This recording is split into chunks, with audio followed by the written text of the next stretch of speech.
Class, I am your physics teacher. हम EMT के course का चैप्टर नंबर 5 डिस्कस कर रहे थे जिसका नाम था कैपेसिटर्स एंड डाई इलेक्ट्रिक्स। आज हम ये पढ़ेंगे कि कैपेसिटर्स की दो प्लेट्स के दरमियान में अगर कोई डाई इलेक्ट्रिक मटेरियल रख दिया जाए तो उस सूरत में गाउस लॉ की स्टेटमेंट क्या बन जाती है। सबसे पहले हमने गाउस लॉ को डिस्क्राइब करना है, तो हमने ये प्रूव करना है कि E डॉट डी ए क्या होता है, फ्लक्स होता है कि flux through any close surface किसके बराबर होना चाहिए, Q by epsilon naught into kappa. Usually Gauss law की स्टेटमेंट क्या है कि किसी भी सरफेस में से गुजरने वाला फ्लक्स फाई ई जो है किसके बराबर होता है, उस सरफेस के टोटल चार्ज को अगर जो है हम एप्सिलॉन नॉट से डिवाइड कर दें तो उस सूरत में हमारे पास फ्लक्स की वैल्यू आ जाती है। बट आज हम एक डिफरेंट सिनेरियो की बात कर रहे हैं कि जब हमारे पास कैपेसिटर्स की दो प्लेट है, उनके दरमियान में हमने कोई भी डाई इलेक्ट्रिक मटेरियल रख दिया, कोई भी डाई इलेक्ट्रिक या इंसुलेटर मीडियम रख दिया, तो उस सूरत में गाउस लॉ को हमने क्या प्रूव करना है कि E डॉट डी ए बेसिकली क्या होता है, फ्लक्स होता है थ्रू एनी क्लोज सरफेस किसके बराबर आना चाहिए, Q by epsilon not. But हम डाई इलेक्ट्रिक की बात कर रहे हैं तो एप्सिलॉन नॉट के साथ एक अलग से फैक्टर भी है, मल्टीप्लाई हो जाएगा, जो कि क्या है, कैपा। कैपा क्या होता है, डाई इलेक्ट्रिक कांस्टेंट, कि किसी भी सरफेस में से गुजरने वाला टोटल फ्लक्स जो है किसके बराबर आ रहा है कि उस सरफेस के टोटल चार्ज को अगर हम एप्सिलॉन नॉट और कैपा की प्रोडक्ट से डिवाइड कर दें तो हमारे पास फ्लक्स आ जाएगा। ये हमने आज प्रूव करना है। अब मैंने क्या लिखा है, ये E not is equal to Q by A epsilon not. सबसे पहले आप कैपेसिटर्स की दो प्लेट्स लें, एक पे चार्ज हो पॉजिटिव, दूसरे पे चार्ज हो नेगेटिव। आपको पता है इलेक्ट्रिक फील्ड लाइंस क्या होंगी, फ्रॉम पॉजिटिव टू नेगेटिव। अब इन दोनों प्लेट्स के दरमियान में हमने कोई मीडियम नहीं रखा हुआ। इन दोनों प्लेट्स के दरमियान में जब कोई मीडियम नहीं है तो उस सूरत में हमने इलेक्ट्रिक फील्ड फाइंड करनी है कि इलेक्ट्रिक फील्ड की वैल्यू या E नॉट की वैल्यू क्या आती है।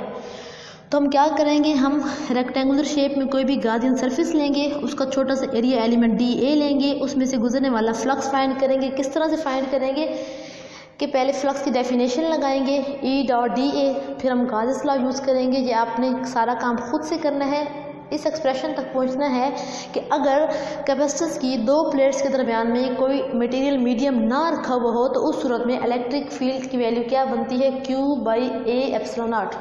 ये किस तरह से फाइंड करते हैं, दो प्लेट्स ले लेनी है, कोई गॉसियन सरफेस ड्रा कर लेनी है in the form of rectangular box. तो आपने क्या करना है, उसको छोटा सा एरिया एलिमेंट कंसिडर करना है, उसमें से गुजरने वाला फ्लक्स फाइंड करना है। तो उसमें से गुजरने वाला फ्लक्स फाइंड करेंगे तो वहाँ से आप E की वैल्यू फाइंड करेंगे तो आपके पास E की वैल्यू क्या आ जाएगी, E not is equal to Q by A epsilon not. ये वैल्यू फाइंड करने के बाद आपने क्या करना है, फिर यही वाला सिनेरियो डिस्कस करना है। बट आपने दोनों प्लेट्स के दरमियान में कोई भी डाई इलेक्ट्रिक मटेरियल रख दिया है।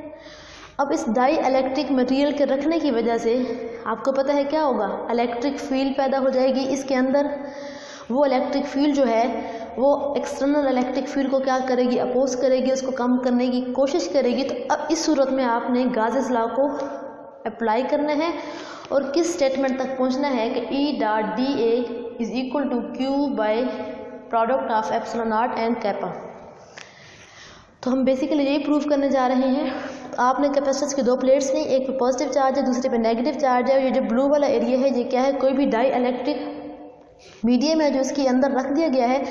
जब हम इलेक्ट्रिक फील्ड अप्लाई करेंगे, इलेक्ट्रिक फील्ड अप्लाई करने के बाद ये जो हमारे पास इंसुलेटर है इसमें क्या होगा, चार्ज इंड्यूस हो जाएगा। चार्ज जो इंड्यूस हो रहा है वो क्या है, Q प्राइम है। जो अपर प्लेट पे चार्ज है वो प्लस Q है, जो लोअर प्लेट पे चार्ज है वो माइनस Q है। अपर प्लेट का नाम A है, लोअर प्लेट का नाम क्या है, B है। इस पर जो चार्ज इंड्यूस हो रहा है वो कौन सा चार्ज है, Q प्राइम चार्ज है। अब क्या होगा, अब इंड्यूस चार्ज है, इंड्यूस चार्ज की वजह से इलेक्ट्रिक फील्ड पैदा होगी और वो इलेक्ट्रिक फील्ड जो है एक्सटर्नल इलेक्ट्रिक फील्ड को अपोज करेगी। Due to this reason external electric field क्या हो जाएगी, वीक हो जाएगी।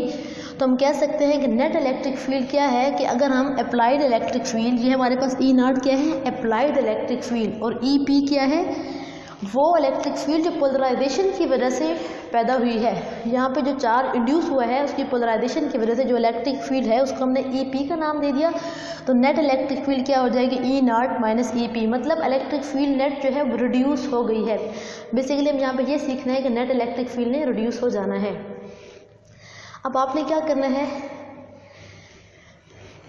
कोई गार्डियन सरफेस लेनी है और उसमें से गुजरने वाला फ्लक्स फाइंड करना है। तो आप इधर कोई भी गार्डियन सरफेस ले लें in the form of rectangular box.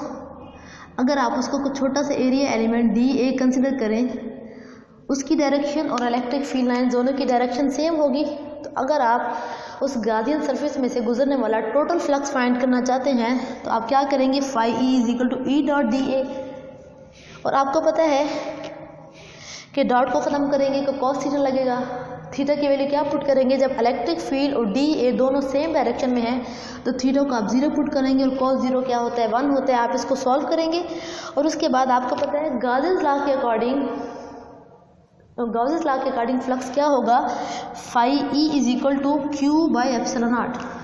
Phi E is equal to Q by epsilon not. But यहाँ पे मैंने क्यू माइनस क्यू प्राइम क्यों लिखा, मैंने क्यू माइनस क्यू प्राइम इसलिए लिखा कि कैपेसिटर्स की दोनों प्लेट पे जो मतलब एक प्लेट की बात करें उस पर जो चार्ज स्टोर हो रहा था वो क्यू था, बट जो चार्ज इंड्यूस हो रहा था वो क्या था, क्यू प्राइम था। कौन सा चार्ज ज़्यादा है, अगर हम नेट चार्ज की बात करें तो जो चार्ज पहले से मौजूद था उसमें से हम इंड्यूस चार्ज को माइनस करेंगे, क्योंकि इंड्यूस चार्ज हमेशा जो है टोटल चार्ज से कम होगा। क्यू बाई एप्सिलॉन नॉट लिखने के बजाय मैंने नेट चार्ज लिख दिया जो कि क्या है, Q minus Q prime by epsilon not. अब आपको पता है कि आप इक्वेशन 1 और इक्वेशन 2 को क्या करेंगे, इक्वल करेंगे, क्योंकि इनको दोनों की लेफ्ट हैंड साइड इक्वल है तो राइट हैंड साइड भी इक्वल हो जाएंगी। तो आपके पास क्या हो जाएगा, E D A is equal to Q minus Q prime by epsilon not. आप इसको सॉल्व करेंगे, डॉट का साइन ख़त्म करेंगे, यहाँ पे कॉस थीटा लग जाएगा, थीटा की वैल्यू 0 पुट करेंगे। थीटा की वैल्यू 0 पुट करने के बाद आप उसको इंटीग्रेट करेंगे, इंटीग्रेट करने के बाद आपके पास ई क्या आ जाएगा, Q by A epsilon not minus Q prime by A epsilon naught. A जो यहाँ पे आया था इस तरह से, E A Q by epsilon not minus Q prime by epsilon naught. आपको बस ए की वैल्यू फाइंड करनी है तो आप ए को दूसरी साइड पे जाकर डिवाइड कर दें तो आपके पास एक्सप्रेशन क्या बन रहा है, Q by A epsilon not minus Q prime by A epsilon not. इसको आपने इक्वेशन नंबर 3 का नाम दे दिया। अब जो यहाँ पे ये इलेक्ट्रिक फील्ड है, अगर हम इसकी बात करें तो ये कौन सी इलेक्ट्रिक फील्ड है, नेट इलेक्ट्रिक फील्ड है। नेट इलेक्ट्रिक फील्ड जो है वो क्या हो रही है, कम हो रही है। ये ई नॉट जो है ये हमारे पास ओरिजिनल इलेक्ट्रिक फील्ड है जो कि एक्सटर्नल इलेक्ट्रिक फील्ड थी। जो नेट इलेक्ट्रिक फील्ड है वो ओरिजिनल इलेक्ट्रिक फील्ड से कैपा टाइम जो है वो डिक्रीज़ हो रही है। मतलब पहले फील्ड जो थी वो सिर्फ ई नॉट थी, बट जब हमने कोई डाई इलेक्ट्रिक मटीरियल रख दिया तो उसकी वजह से जो फील्ड है वो ई है, वो फील्ड जो है वो कम है। कितने टाइम कम है ई नॉट से, कैपा टाइम जो है वो डिक्रीज़ हो रही है। तो आपको पता है कि ई नॉट की वैल्यू क्या होती है, Q by A epsilon naught. E की वैल्यू क्या होती है, sigma over epsilon naught. Sigma की जगह पे अगर आप वैल्यू पुट करें Q over A epsilon naught, आपने ई नॉट की जगह पे क्या पुट कर दिया, Q over A epsilon naught. E not की जगह पे Q over A epsilon not put कर दिया, साथ में कैपा जो है एज इट इज़ आ गया। अब आपने क्या करना है, ई की वो वैल्यू जो हमने अभी इधर फाइंड की है इसको जाके इक्वेशन नंबर 3 में पुट कर देंगे। हमने बेसिकली क्या किया है, इस ई को डिफाइन किया कि ये ई है क्या चीज़। तो ये ई की वैल्यू क्या आ रही है, Q by A epsilon not kappa. आप इसी वैल्यू को जाके इक्वेशन नंबर 3 में पुट कर दें तो आपके पास इक्वेशन 3 क्या बन जाती है, Q by A epsilon not kappa is equal to Q by A epsilon not minus Q prime by A epsilon not. ये वाली टर्म ये इस तरह से लिखी हुई है, इस टर्म को हमने उठा के एज इट इज़ लिख दिया। सिर्फ ई की जगह पे हमने रिप्लेसमेंट की, किस के ई की वैल्यू आती क्या है, Q by A epsilon not kappa E. इसकी वैल्यू को इक्वेशन 3 में हमने पुट कर दिया। इक्वेशन 3 में पुट करने के बाद आपने एक काम करना है, आपने यहाँ से क्यू प्राइम की वैल्यू फाइंड करनी है। आप इस एक्सप्रेशन को उठा के दूसरी साइड पर ले आएंगे, आप क्यू प्राइम की वैल्यू फाइंड करेंगे जो कि क्या आ रही है, 1 minus 1 by kappa into Q. आपने इसको इक्वेशन ए में पुट कर देना है। ये हमारे पास इक्वेशन ए है।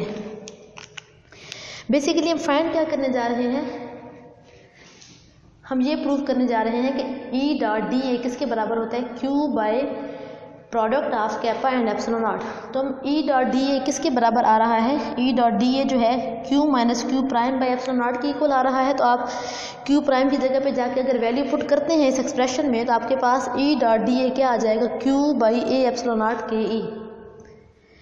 तो अब इस एक्सप्रेशन को देखें, कि total flux passing through any close surface किसके बराबर आ रहा है, total charge enclose by that surface, और उसको किससे डिवाइड कर रहे हैं, एप्सिलॉन नॉट इंटू के ई। इधर ए नहीं आएगा यहाँ पे, Q by epsilon naught into के ई। के ई क्या है हमारे पास, डाई इलेक्ट्रिक कांस्टेंट। सिंपल हमारे पास फ्लक्स क्या होता है, Q by epsilon not, but अगर हम कोई डाई इलेक्ट्रिक मटीरियल रख देते हैं तो उस सूरत में एप्सिलॉन नॉट जो है वो कैपा के साथ मल्टीप्लाई हो जाता है। बेसिकली हमने इसमें क्या सीखा कि अगर कोई दो प्लेट्स हैं उनके दरमियान में कोई डाई इलेक्ट्रिक मटीरियल नहीं रखा हुआ तो उस सूरत में हमारी इलेक्ट्रिक फील्ड इंटेंसिटी की value Q by A epsilon not होती है। बट अगर हम कोई डाई इलेक्ट्रिक मटीरियल रख दें, कोई डाई इलेक्ट्रिक मीडियम रख दें, तो उसकी वजह से उसका जो फ्लक्स है उसका फॉर्मूला इस तरह का होना चाहिए, E dot D A is equal to Q by kappa epsilon not. तो यही हमने प्रूफ करना था और हमने कर लिया कि ई डॉट डी ए किसके बराबर आ रहा है, Q by epsilon naught into kappa E. मतलब इसमें जो ये वाला एक्सप्रेशन है कैपा का, ये जो है एक्स्ट्रा ऐड हो रहा है। किस वजह से एक्स्ट्रा ऐड हो रहा है, क्योंकि हमने कोई डाई इलेक्ट्रिक मटेरियल रख दिया है और इस डाई इलेक्ट्रिक मटेरियल की कोई ना कोई वैल्यू होगी जो कि हमारी इक्वेशन को इफ़ेक्ट कर रही होगी, तो वही हमने यहाँ पे मेंशन कर दी। ये था हमारा आज का लेक्चर जिसमें हमने ये सीखा कि डाई इलेक्ट्रिक मटेरियल रखने से गासेस लॉ की फॉर्म किस तरह से चेंज हो जाती है।